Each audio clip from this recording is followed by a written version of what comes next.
Livro Os Mensageiros, série A Vida no Mundo Espiritual. Psicografia de Francisco Cândido Xavier, pelo espírito André Luiz. Capítulo 23. Pesadelos. Enquanto Alfredo continuava dirigindo os serviços, nosso instrutor, com a permissão dele, conduziu-nos aos leitos distantes, onde se asilavam os enfermos desatendidos quanto ao auxílio magnético. Precisamos acentuar experiências e aproveitar oportunidades, afirmou Aniceto, sorridente. Acompanhamo-lo, curiosos, identificando as expressões isoladas, dolorosas ou terríveis, daquelas máscaras mortuárias. Quando nos encontrávamos a regular distância da zona central, o instrutor esclareceu em tom grave. Desejaria conhecer a extensão dos benefícios colhidos por vocês no gabinete de auxílio magnético às percepções. Para ajudar eficientemente aos nossos amigos encarnados, é necessário saibamos ver com clareza e precisão. Indicando os doentes imóveis, acrescentou: todos os que dormem nestes pavilhões permanecem dentro do mau sono. Mas teremos porventura nas zonas espirituais os que estejam em bom sono? Interrogou Vicente, de modo brusco. Sem dúvida, respondeu Aniceto, solícito. Temos na esfera de nossas atividades os que repousam períodos curtos, quais trabalhadores retos que esperam o repouso noturno à tranquilidade, dos que sabem trabalhar e descansar, de consciência aliviada. Fez uma pausa, como quem estudava o melhor meio de sintetizar, por não perder tempo, e acentuou. Mas esses não precisam estacionar, como filhos da sombra, nas construções de emergência de um posto de socorro. Comentários. Aqui descreve uma aula prática conduzida pelo instrutor Aniceto. O objetivo é aprofundar o entendimento de seus aprendizes, André Luiz e Vicente, sobre a condição dos espíritos sofredores e a importância da percepção espiritual apurada. 1. O contexto e a iniciativa de Aniceto. Inicia-se enquanto Alfredo está ocupado dirigindo os serviços gerais de auxílio. Aproveitando a oportunidade, Aniceto, com um sorriso que denota seu propósito instrutivo, convida seus pupilos a se afastarem da área central de atividades. Ele os leva em direção aos leitos mais distantes do pavilhão, onde se encontram enfermos que ainda não receberam auxílio magnético específico. A motivação de Aniceto é clara em sua fala inicial. Precisamos acentuar experiências e aproveitar oportunidades. Ele não quer apenas que observem passivamente, mas que participem de uma experiência de aprendizado prático e profundo. 2. A verificação do aprendizado. Ao se distanciarem da zona principal, a intenção de Aniceto se torna explícita. Ele declara que deseja avaliar o progresso de seus alunos, especificamente os benefícios que eles colheram no gabinete de auxílio magnético às percepções. Este gabinete é, evidentemente, um local de treinamento onde eles aprenderam a desenvolver e aprimorar suas faculdades perceptivas. Aniceto enfatiza a importância dessa habilidade. Para ajudar eficientemente os encarnados e também os desencarnados, é fundamental saber ver com clareza e precisão. Isso significa ir além da aparência superficial e compreender a realidade espiritual subjacente, à condição de cada ser. 3. A revelação do mau sono. O grupo observa os enfermos nos leitos. André Luiz os descreve como máscaras mortuárias, com expressões que variavam entre o isolamento, a dor e o terror. Eram espíritos imóveis, mergulhados em seu próprio sofrimento. É neste ponto que Aniceto faz a revelação central do trecho. Todos os que dormem nestes pavilhões permanecem dentro do mau sono. Ele introduz o conceito de que o estado de repouso daqueles espíritos não é um descanso restaurador, mas sim um mergulho em pesadelos, reflexos de suas consciências culpadas, remorsos e desequilíbrios mentais. O sono deles é, na verdade, uma prisão psíquica. 4. O contraponto.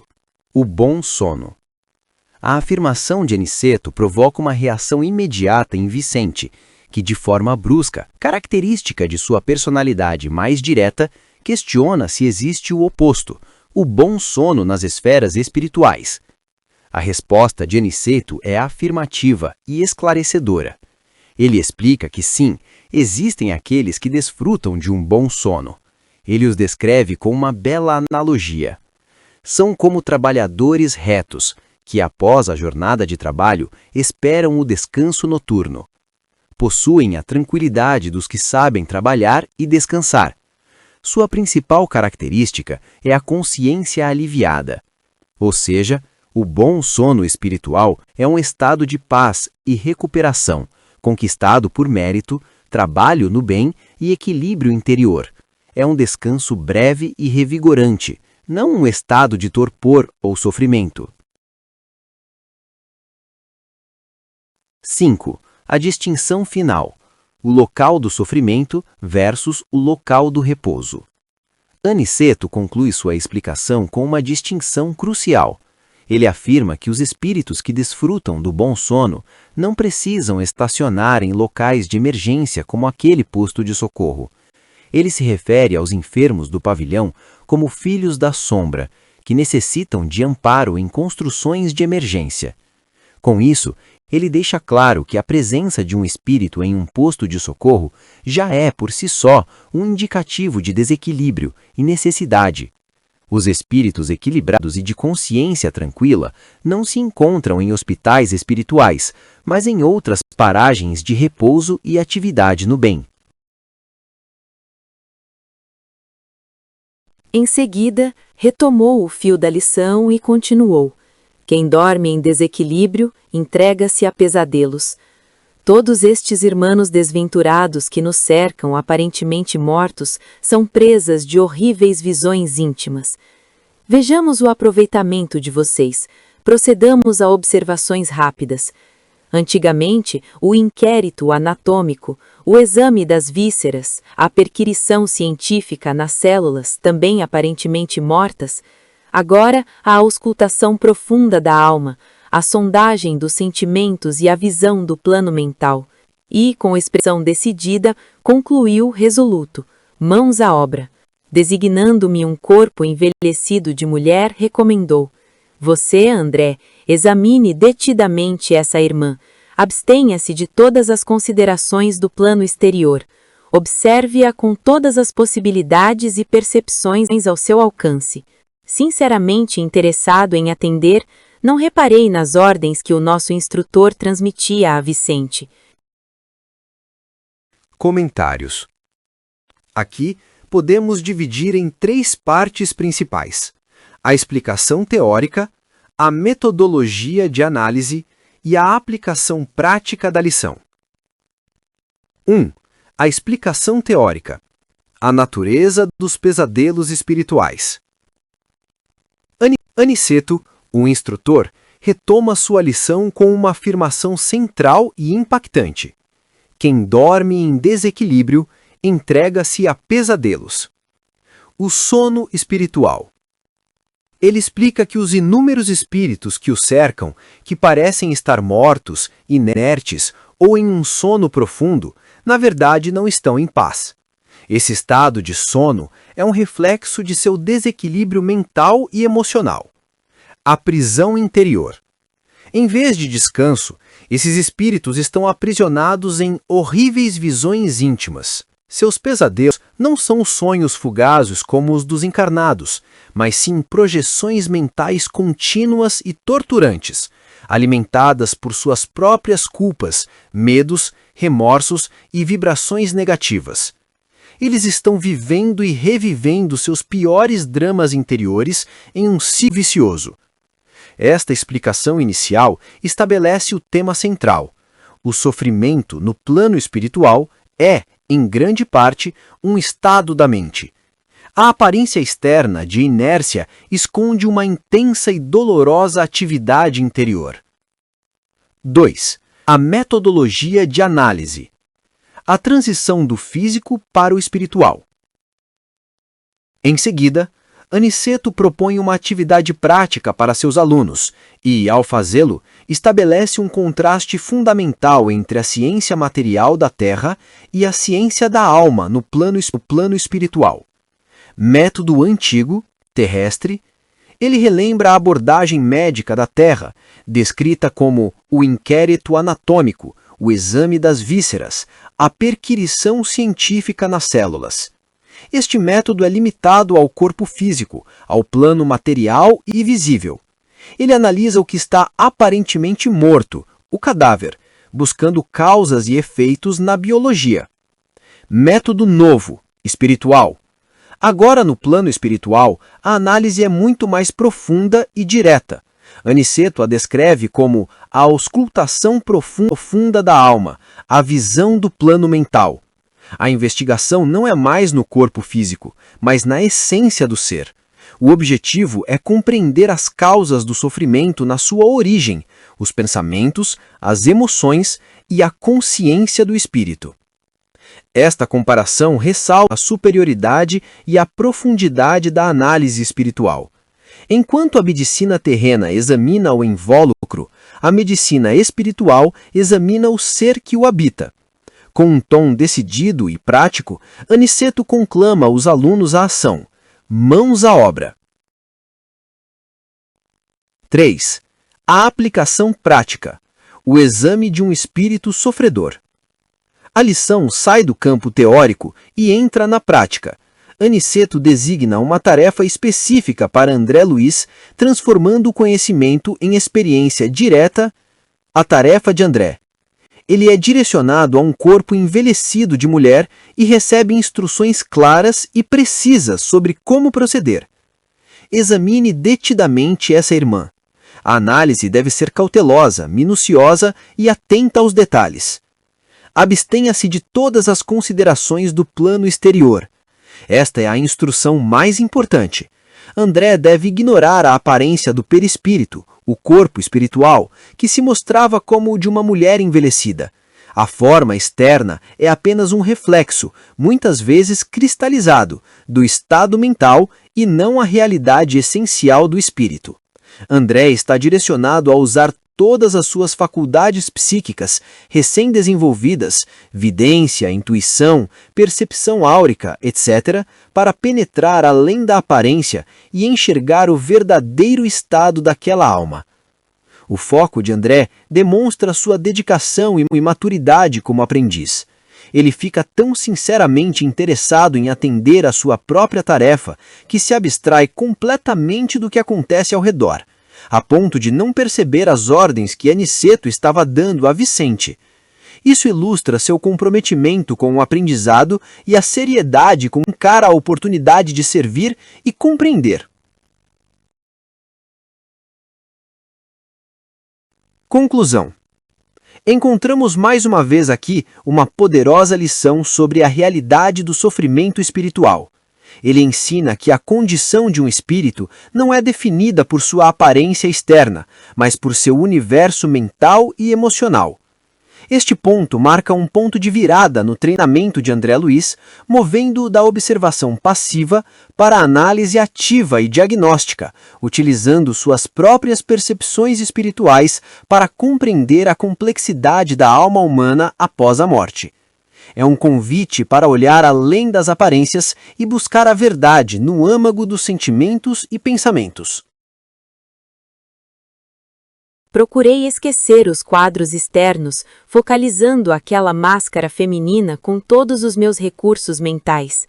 À medida que me despreocupava dos interesses diferentes, observava a sombra cinzento-escura que se lhe ia condensando em torno da fronte. A visão parecia auxiliar-me o poder de concentração. Reconhecendo que o fenômeno se acentuava, não mais lembrei qualquer objeto ou situação exterior.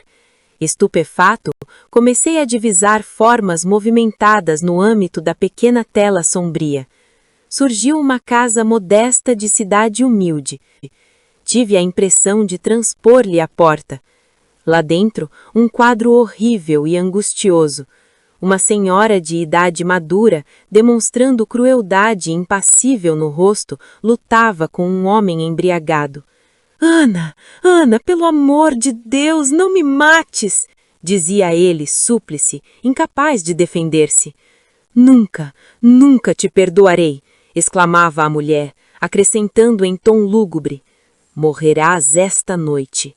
Vi o infeliz cair, exausto. Envenenaste-me com bebida mortal, reclamava lacrimoso. Perdoa-me se te causei algum mal. Sou pai. Ana, preciso viver para meus filhos. Não me mates, por piedade. Ela ouviu com frieza e respondeu duramente. Morrerás mesmo assim. Tenho a infelicidade de amar-te, a ti que pertences a outra mulher. Não quiseste seguir-me e preciso vingar-me. Reboucando-se no assoalho, tornava-o infeliz. Deus sabe que estou arrependido do meu criminoso passado. Quero viver para o bem, Ana. Perdoa-me por amor do eterno Pai. Quem sabe poderei auxiliar-te como irmão. Ajuda-me para que te possa ajudar. Não me mates, não me mates. A mulher, porém, como se tivesse a maldade agravada ao ouvir a expressão da virtude, tomou de um pesado martelo e exclamou: Deus não existe, Deus não existe. Morrerás, infame. E de súbito crivou-lhe o crânio de marteladas surdas.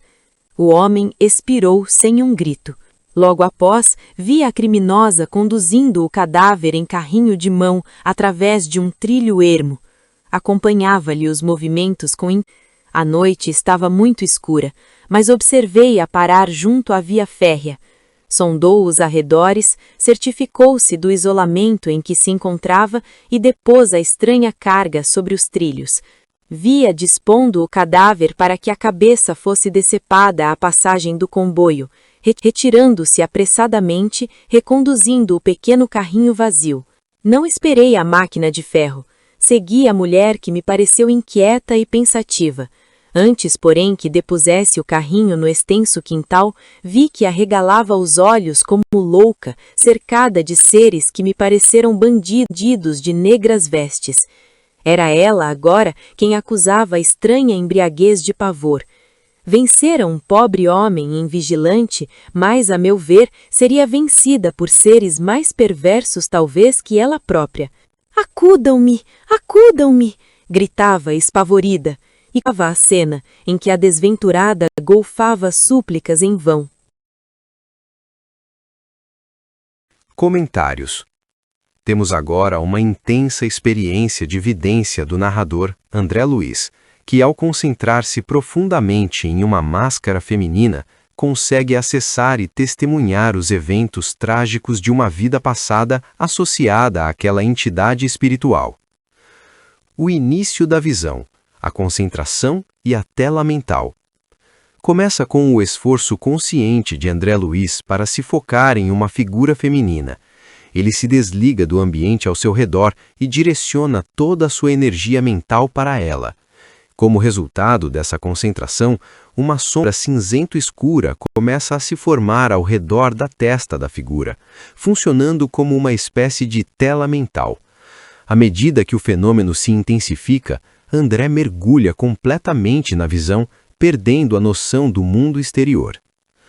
A cena do crime. Súplica e vingança. Dentro dessa tela sombria, surge a imagem de uma casa simples em uma cidade humilde. André tem a sensação de atravessar a porta e se deparar com uma cena angustiante. Uma mulher de meia-idade, com uma expressão de crueldade fria, confronta um homem embriagado e vulnerável. A súplica do homem. O homem, desesperado e sem forças para se defender, implora por sua vida. Ele a chama de Ana e apela para que ela não o mate. Ele revela que foi envenenado por ela com uma bebida mortal. Em seu lamento, ele expressa arrependimento por seu criminoso passado. Menciona que é pai e precisa viver por seus filhos e pede perdão, chegando a sugerir que poderiam se ajudar mutuamente como irmãos no caminho do bem. A motivação da mulher. Ana ouve as súplicas com frieza impassível. Sua resposta revela o motivo do crime, uma vingança passional. Ela declara que o ama, mas que ele pertence a outra mulher. Como ele se recusou a segui-la, ela decidiu que ele deveria morrer. A menção do homem a Deus e à virtude parecem apenas intensificar sua maldade. O assassinato brutal e a negação de Deus. O clímax da violência ocorre quando o apelo do homem por redenção e perdão em nome de Deus provoca uma reação de fúria em Ana. Ela exclama: Deus não existe, Deus não existe, morrerás, infame. Em seguida, ela pega um martelo pesado e desfere múltiplos golpes surdos na cabeça do homem, que morre instantaneamente, sem sequer um grito. Após o assassinato, a mulher demonstra uma frieza calculista. Ela coloca o corpo em um carrinho de mão e o transporta por um caminho isolado sob a escuridão da noite. Seu objetivo é um trecho da via férrea. Lá, ela se certifica de que não há ninguém por perto e posiciona o cadáver sobre os trilhos para que o trem, ao passar, decapitasse a cabeça do homem, simulando um acidente ou suicídio e assim ocultando o homicídio. Em seguida, ela se retira apressadamente com o carrinho de mão vazio. A retribuição imediata, o início do pesadelo espiritual. André Luiz, como observador espiritual, não espera a passagem do trem. Ele decide seguir a mulher. Antes mesmo que ela consiga guardar o carrinho de mão, a cena muda drasticamente. A assassina, até então controlada e implacável, arregala os olhos em pânico. Ela é subitamente cercada por seres que me pareceram bandidos de negras vestes, entidades espirituais sombrias e malévolas. A caçadora se torna a caça. A mulher que momentos antes era algoz de um homem indefeso, agora experimenta uma estranha embriaguez de pavor. André Luiz reflete que ela, que venceu um homem invigilante, seria agora vencida por seres talvez ainda mais perversos que ela mesma. A cena termina com a mulher gritando desesperadamente por socorro. Acudam-me! Acudam-me! Sua súplica sendo completamente em vão, presa no pesadelo que ela mesma criou por sintonia vibratória com aquelas entidades. Senti-me como espectador que precisasse movimentar qualquer socorro, e, graças à bondade divina, não experimentei pela mulher infeliz senão a mais viva compaixão. Ao primeiro impulso de revolta pelo crime consumado, recordei as lições já recebidas em nosso lar e pensei na possibilidade de ser a criminosa alguma pessoa querida ao meu coração. Se Ana estivesse no mundo, ao meu lado, na família do sangue, não desejaria auxiliá-la? Por que haveria de acusá-la se não lhe conhecia o passado total? Ter-lhe-iam dado a educação na infância, a bênção do lar, a segurança de um afeto sem manchas? Quem sabe viera de longe como pedra incompreendida, rolando nos abismos do sofrimento? Que laços a uniriam à vítima, igualmente digna de piedade fraternal? Como teria começado o drama doloroso? Não sabia. Enxergava somente a pobre mulher rodeada de sombras agressivas, implorando socorro. Ignorava como ajudá-la, mas recordei que Ana era minha irmã, filha, do mesmo pai, irmã que adoecera no caminho comum, sem que eu pudesse, pelo menos por agora, indagar a causa. Procurava comigo mesmo algum meio de auxiliá-la, quando alguém me chamou de súbito. Era Aniceto que exclamava, bondoso: "Venha, André. Vicente e você têm sabido aproveitar alguma coisa. Estou satisfeito. Seus pensamentos de fraternidade e paz muito auxiliaram essa irmã feliz. Guarde a certeza disso e continue buscando a compreensão para socorrer e ajudar com êxito. Conforme observaram de perto, sabem agora que cada um dos que aqui dormem sono atormentado vivem estranhos pesadelos, de que não podem isentar-se de um instante para outro. Não precisamos comentar qualquer episódio dessas existências vividas em oposição à vontade divina. Bastará lembrar sempre que a dívida em toda parte anda com os devedores." E com expressivo olhar acrescentou: "Voltemos ao centro, Devemos cooperar na oração. Comentários. Agora temos um momento crucial de aprendizado para André Luiz, onde ele observa uma mulher em profundo sofrimento espiritual e, em vez de julgá-la, aplica as lições de compaixão e fraternidade que já havia aprendido. A cena é seguida pela intervenção de seu instrutor, Aniceto, que valida sua atitude e a aprofunda com ensinamentos espirituais. 1. A observação e a reação inicial de André Luiz. André Luiz, na posição de um observador diante de uma cena de sofrimento intenso, vê uma mulher descrita como infeliz e criminosa, cercada por sombras agressivas, claramente vivendo um pesadelo espiritual como consequência de seus atos. Compaixão em vez de julgamento. A primeira e mais importante reação de André não é de revolta ou condenação pelo crime que cometeu. Pelo contrário, ele sente uma viva compaixão. Ele imediatamente se lembra dos ensinamentos recebidos em nosso lar, que o impedem de cair no julgamento precipitado. 2. A profunda reflexão interior. O núcleo aqui é o monólogo interior de André Luiz, onde ele pratica ativamente a empatia e a análise fraterna da situação. Exercício de empatia. Ele se coloca no lugar de alguém que amasse aquela mulher. Ele pensa: se Ana estivesse no mundo, ao meu lado, na família do sangue, não desejaria auxiliá-la? Ao humanizá-la e conectá-la a um afeto pessoal, ele dissolve qualquer barreira de julgamento. A consciência da ignorância. André reconhece que não tem direito de acusá-la, pois desconhece seu passado total. Ele levanta uma série de questões que revelam as possíveis causas do erro dela. Teve ela educação na infância? Conheceu a bênção do lar? Recebeu um afeto puro e seguro? A visão da alma sofrida. Ele a vê metaforicamente como uma pedra incompreendida, rolando nos abismos do sofrimento, sugerindo uma longa trajetória de dor e incompreensão que a levou àquele estado. Complexidade das relações. Ele também pondera sobre a vítima, reconhecendo que esta também é digna de piedade fraterna e que os laços entre os dois, agressora e vítima, são complexos e desconhecidos para ele. Como teria começado o drama doloroso? A conclusão da fraternidade universal. A sua reflexão culmina na percepção fundamental de que aquela mulher, apesar de seu erro, é sua irmã, filha do mesmo pai. Ele a vê como uma irmã que adoecera no caminho comum, e seu principal impulso passa a ser encontrar uma forma de ajudá-la. A intervenção e o ensinamento de Aniceto. Enquanto André Luiz está imerso nestes pensamentos de compaixão, seu instrutor, Aniceto, o chama. A fala de Aniceto serve para validar e explicar o que acabara de acontecer. Aprovação e reconhecimento.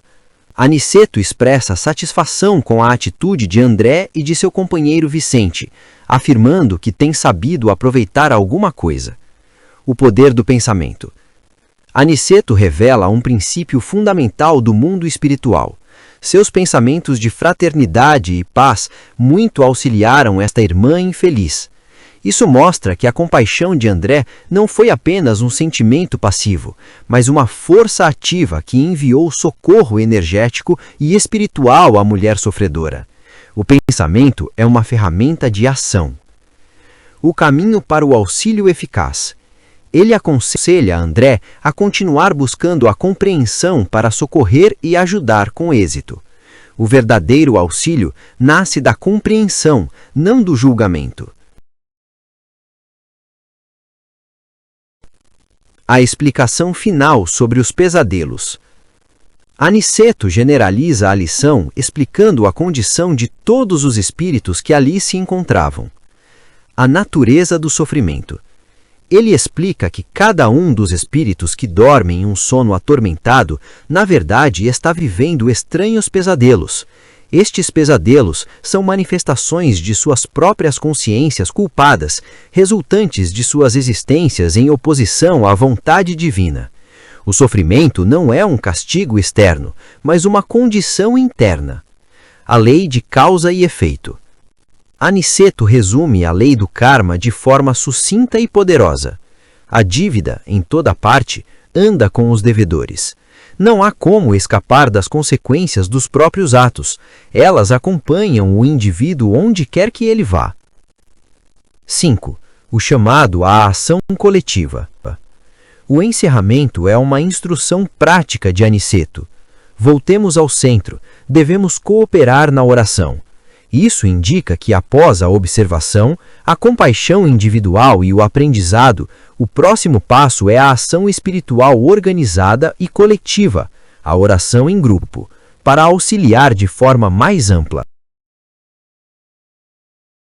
Analisando o capítulo 23. Pesadelos. 1. A proposta da aula prática. O capítulo se inicia no posto de socorro, onde André Luiz e seu companheiro Vicente observam o trabalho de auxílio magnético liderado por Alfredo. O instrutor Aniceto, com o objetivo de aprofundar o aprendizado de seus discípulos, os convida para uma aula prática nos leitos mais distantes, onde se encontram enfermos espirituais que não estão recebendo tratamento magnético direto.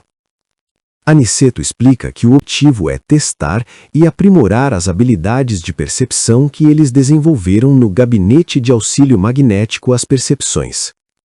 Ele enfatiza a importância de ver com clareza e precisão, para poder ajudar eficientemente os encarnados e desencarnados. 2. O conceito de mau sono e bom sono. Ao se aproximarem dos leitos, Aniceto revela a condição daqueles espíritos.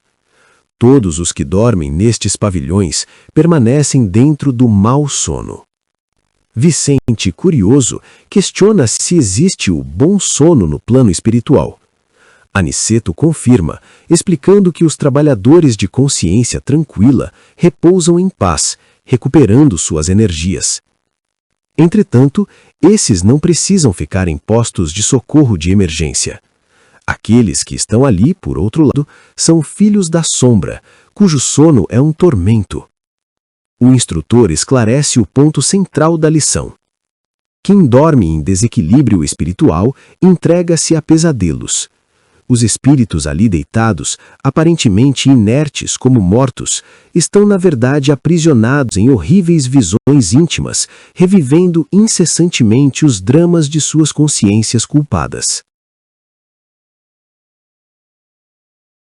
3. A auscultação da alma. Aniceto propõe um novo tipo de exame, contrastando-o com a ciência médica terrena.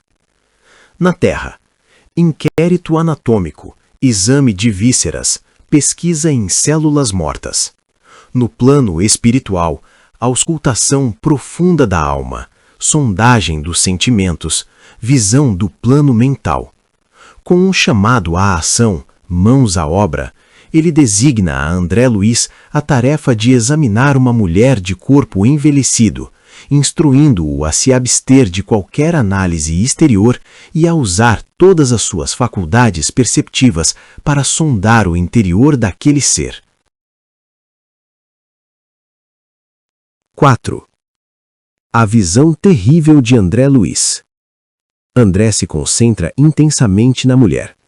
À medida que se desliga do ambiente externo, uma sombra cinzenta escura começa a se condensar em torno da fronte dela, funcionando como uma tela mental.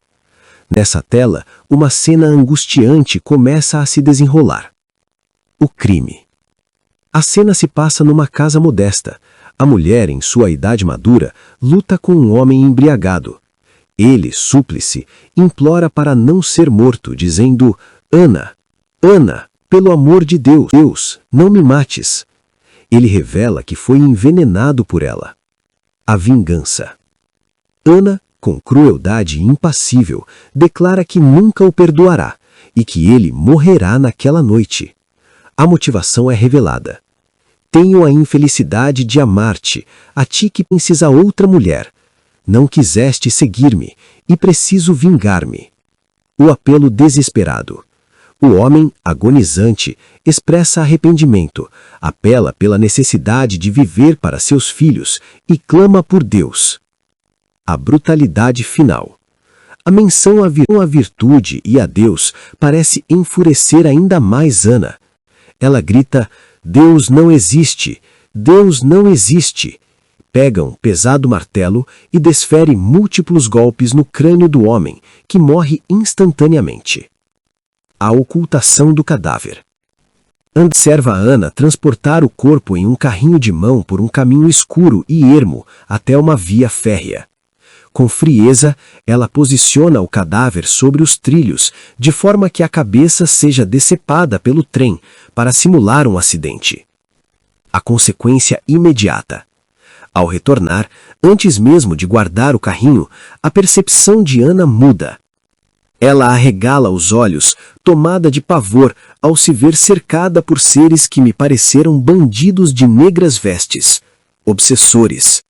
A caçadora se torna a caça. Aquela que foi impiedosa, agora grita por socorro. Acudam-me, atormentada por entidades mais perversas que... 5. A transformação interior de André Luiz. De juiz a irmão. Ao testemunhar o crime hediondo, o primeiro impulso de André é de revolta e condenação. Entretanto, ele imediatamente recorda as lições de fraternidade e compaixão recebidas em nosso lar. Sua perspectiva muda radicalmente. Empatia. Ele se pergunta: se Ana estivesse no mundo, ao meu lado, na família do sangue, não desejaria auxiliá-la? Não julgamento. Ele reconhece sua ignorância sobre o passado completo daquela mulher. Teria ela recebido amor, educação, um lar seguro? Que sofrimentos a levaram àquele ponto? Quem era a vítima e qual a origem do drama? Compaixão. Em vez de uma criminosa, ele passa a enxergá-la como uma irmã que adoecera no caminho comum, filha do mesmo Pai divino. Seu desejo de acusar transforma-se em um profundo anseio de ajudar. 6. A conclusão de Aniceto e o poder do pensamento. No momento em que André busca em seu íntimo uma forma de auxiliar aquela alma sofredora, Aniceto o chama, satisfeito com o resultado do exercício. O instrutor revela o efeito prático da mudança de atitude de seus alunos. Seus pensamentos de fraternidade e paz muito auxiliaram esta irmã infeliz. Guarde a certeza disso e continue buscando compreensão para socorrer e ajudar com êxito. Aniceto finaliza a lição reforçando que cada um daqueles espíritos vive em pesadelos dos quais não podem se livrar facilmente. A lição mais importante não é comentar os detalhes dos crimes, mas entender a lei universal de causa e efeito. A dívida, em toda a parte, anda com os devedores. Por fim, ele os convida a voltar ao centro dos trabalhos para cooperar através da oração, o maior instrumento de auxílio. Se gostou, inscreva-se no nosso canal, dê um like e compartilhe esse vídeo para ajudar nosso canal a crescer e divulgar a doutrina dos espíritos.